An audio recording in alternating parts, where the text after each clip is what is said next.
ఇది విజయనగరం నుంచి రాయపూర్ వెళ్ళే హైవే రోడ్ అండి. ఇది ఈ హైవేని ఆనుకునే మన వెంచర్ అండి.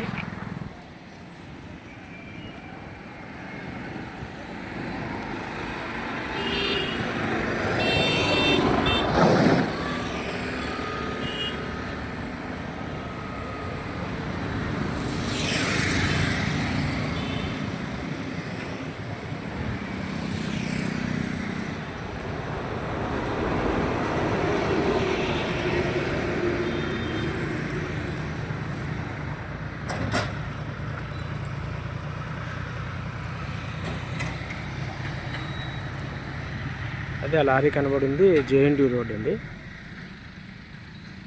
ఇది జంక్షన్, అక్కడ పెట్రోల్ బంకు